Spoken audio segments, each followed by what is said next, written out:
actually, let's just talk about options for what the Bucs can do now that Tristan Wirfs is not going to be available at the start of the season. So, as it spoke about in Rick Stroud's article, the first guy that is going to be getting a chance here is going to be Charlie Heck to be this team's starting left tackle, okay, for the first couple of games of the season. I do want to look him up in the premium stats on Pro Football Focus real quick, so just hold tight with me just a moment. Here we go. So here is Charlie Heck, him with the Pro Football Focus numbers.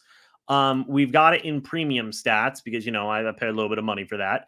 Look, 6'8", 311 pounds. Me and him are actually the same age, funnily enough. His birthday is 5 days after mine. So what about that? That's kind of cool. He went to college in North Carolina. He was in the same draft as Tristan Wirfs. He was a 4th round selection. When we take a look at his blocking, last year he was with the Arizona Cardinals, it looks like, and then he had 2 games for the San Francisco 49ers. So last year for the Cardinals, he played in 5 total games. He played right tackle 1 game against the Detroit Lions, didn't play a lot of snaps, obviously. And then he played the other 4 games, I should say, at left tackle for the Arizona Cardinals. So that's good. He has some reps. He has, let's see, 30 minus 11 is 19. He had 19 reps for the Cardinals last year as a left tackle. How did he do?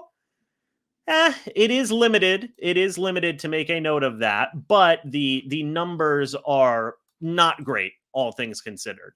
You see his best game came in that 2-snap game he had against San Francisco 49ers. So it is what it is. But he would have then eventually joined San Francisco, as you guys can see right here. He would play and start.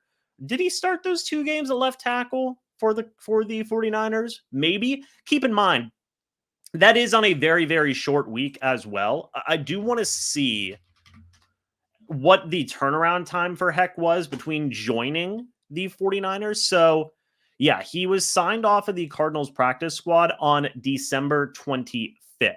Okay. He was signed off the Cardinals practice squad on December 25th. Then he played in week 17 and week 18. So I'm curious, when did they play week 17 and week 18? It was against Detroit and Arizona. So let's take a quick look at that. Yeah, you're looking at a situation where he signed with the 49ers on December 25th, Christmas Day. He had to play against Detroit 5 days later, I should say. And then less than a week after that, he had to play and start against Arizona. So it was a rough situation for Heck. He did okay in the Detroit Lions game, not so much in the Arizona Cardinals game. I think it is fair to say that you give him a full offseason like he is getting with the Bucs, he will put up better numbers than what we saw in the Pro Football Focus numbers last year. Okay, I really do believe that. We go down to his grades of the past. The most extensive season where he saw play was 2021 with the Houston Texans.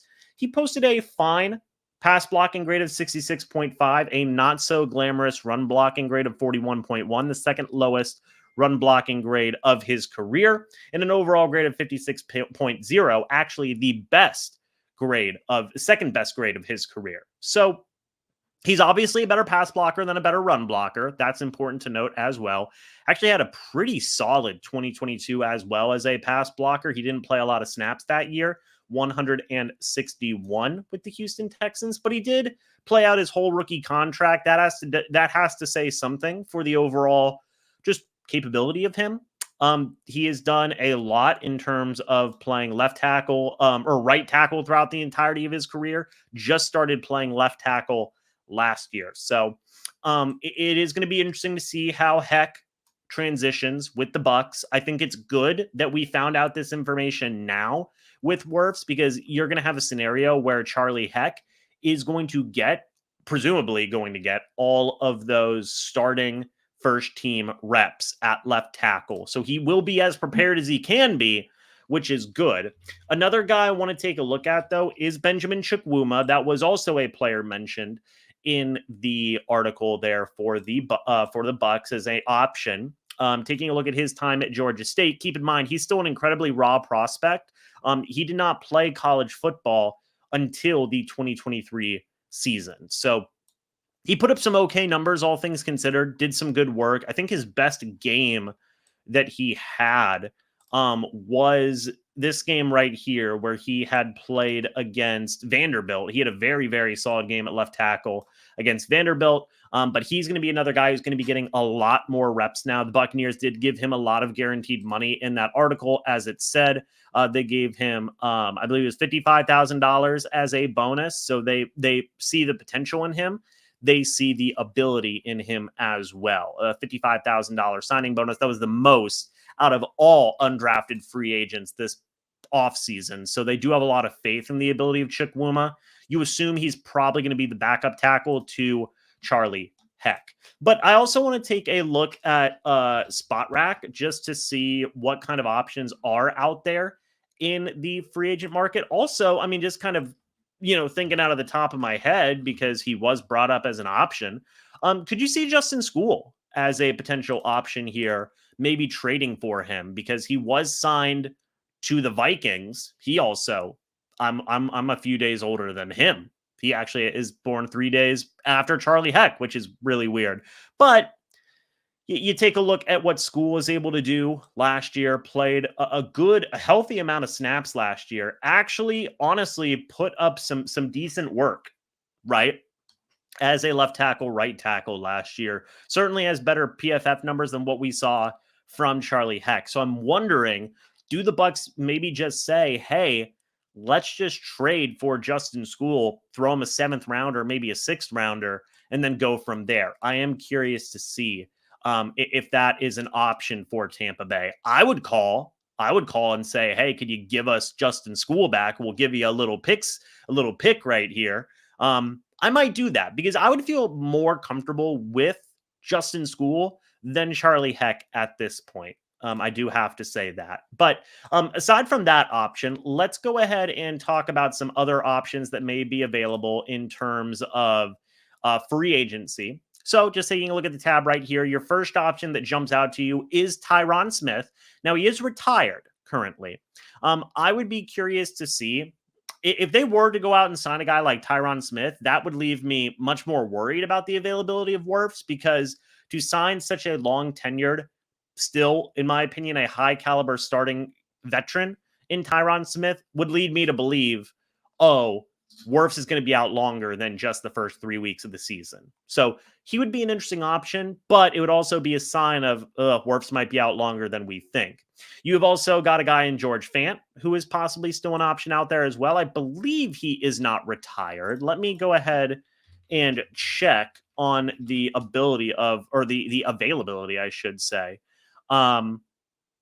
So George Fant reunites with coach Aaron White Cotton in Dallas Cowboys, aiming to revive career. So is he with the Dallas Cowboys, or is he a free agent?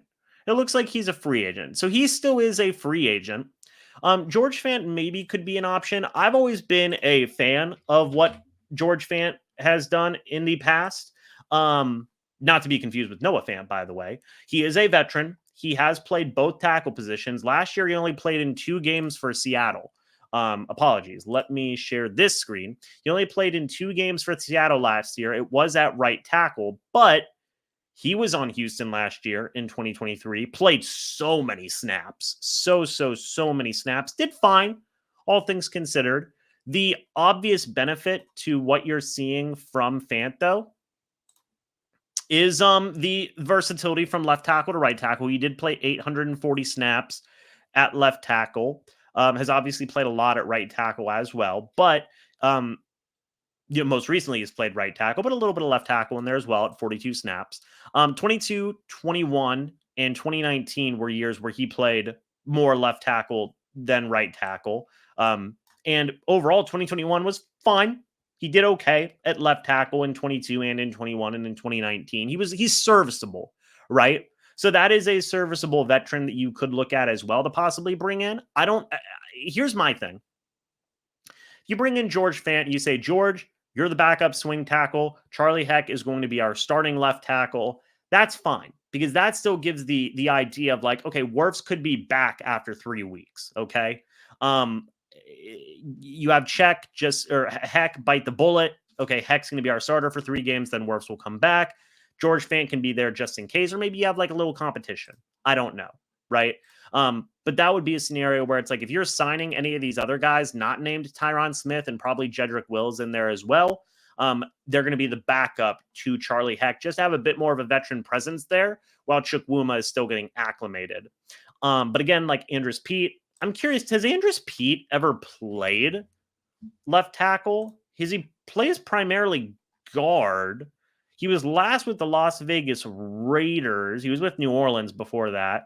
Not great in terms of his overall numbers, but has he ever played left tackle? He did. He played left tackle at the start of his career, 2017, 2016.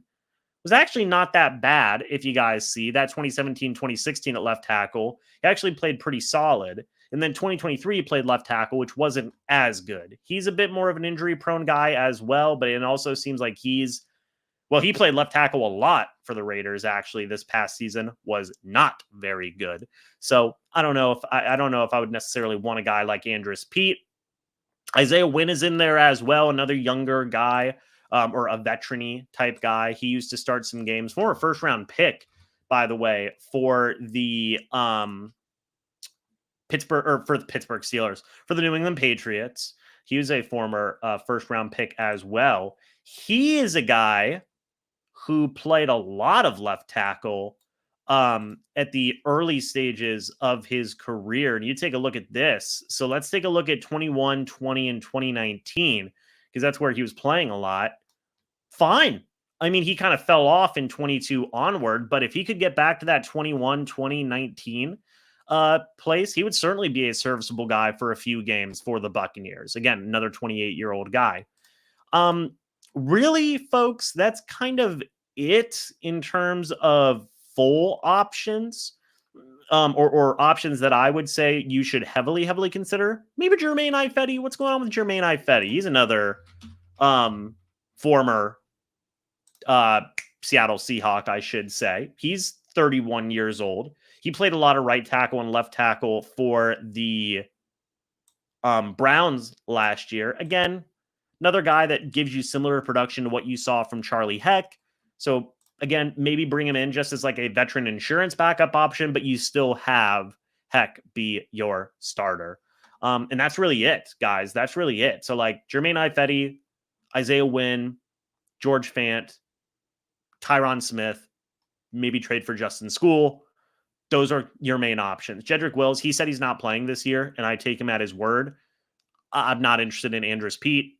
It's funny, Saints fans like hate Andrus Peat, so probably wouldn't be interested in him. But folks, that's it. Obviously, we spent a lot of time talking about the news here, but let me know your guys' thoughts and opinions about this down in the comments section below. I'd love to hear it. Thank you guys so much for watching this video. Hope y'all enjoyed, or this live stream, I should say. Make sure you stay tuned on the Bleacher Report app for all things Tampa Bay Buccaneers, not just from myself, but a ton of different creators talking about not just the NFL, but the MLB, NBA, and everything in between. So we also got some big changes coming up here soon on the Bleacher Report app, so stay tuned for that as well. Thank you guys so much for watching. Hope y'all enjoyed. As always, guys, I'll see you all in the next video or the next live stream. But until then, and as always, guys, goodbye for now, and go Bucs.